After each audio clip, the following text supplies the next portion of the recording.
performance of entry-level full suspension bikes has hit new heights over the last few years, and it's largely down to one model, the Calibre Bossnut from retail megastore Go Outdoors.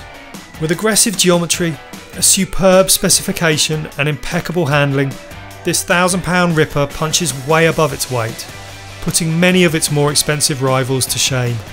In fact, it has been so successful that it spurned an even more potent sibling, the new limited edition Beastnut. Or, for an extra £50, you could have Marin Hawk Hill. That extra money gets you a fixed seat post, one less gear ratio, and a lower specification than the Calibre. Doesn't sound promising, does it? But the Hawk Hill offers a couple of things that the very limited edition Calibre doesn't, namely a broad size range and excellent availability.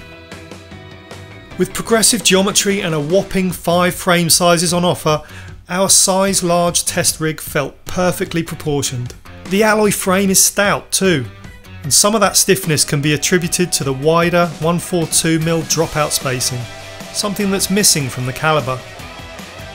Effectively a Bossnut on steroids, the Beastnut boasts the same 130mm travel chassis as its highly commended sibling, pumped up with a 140mm travel fork up front. This has slackened out the head angle to give a more gravity focused ride, and to help tame the beast, Calibre has also added SRAM Guide RE brakes. But far from being simply a muscle bound meathead, the addition of a dropper post means the Beastnut can quickly adapt to changes in terrain.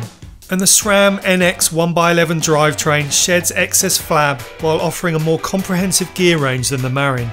The frame has been stretched too, with 20mm added to the top tube lengths on all 3 sizes. There's also a new one-piece rocker link that increases frame stiffness. Both developments will trickle down to the revised Bossnut, so even if you've missed out on a Beastnut, you can still benefit from the extra comfort and stability they bring. Marin's multi-track suspension is essentially a single pivot with a linkage actuated shock and 120mm of travel. The shock itself is an X-Fusion O2 Pro R. It's air sprung and has external rebound adjustment, so it has the same degree of tunability as the RockShox Monarch R fitted to the Calibre. There's a world of difference in performance though.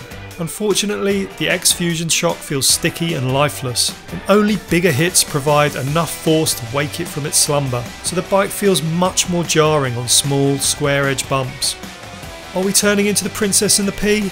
Possibly, but when the Calibre provides such a magic carpet ride, Marin can't afford to be caught napping. Up front it's a similar story, with 32mm upper legs and a through axle. The Hawk Hill's 130mm travel RockShox Recon casts a similar shadow to the Revelation fitted to the Calibre. Thanks to the less sophisticated damper, however, it can't compete with the Revelation when it comes to eating up square edge hits. On the other hand, a 780 bar and 60mm stem mean the Marin is ready to rumble, with a cockpit that streets ahead of its rivals. In fact, with the saddle slammed forward on the seat post and the gangly 4-finger Shimano brake levers positioned for maximum stopping power, the Hawk Hill offers a very commanding riding position. On loamy, fresh-cut trails, the stiff frame and great geometry allow you to slam turns and ride really aggressively. But head onto rougher tracks and typical trail centre single track, and that X-Fusion rear shock robs the Marin of sensitivity and leaves it with a somewhat lacklustre ride. With a RockShox Monarch R then, the Hawk Hill could easily give the Beastnut a run for its money, as everything else about the bike is pretty much spot on. Fast, capable and an absolute thrill to ride, the Calibre Beastnut is everything a modern trail bike should be. The geometry and sizing are on point, and combined with the exemplary specification, trail riders really have never had it so good. In creating the Beastnut, Calibre has proved once again that you don't need to spend a fortune to get a truly standout trail bike. It's so good in fact that the performance is comparable to bikes costing almost twice the price.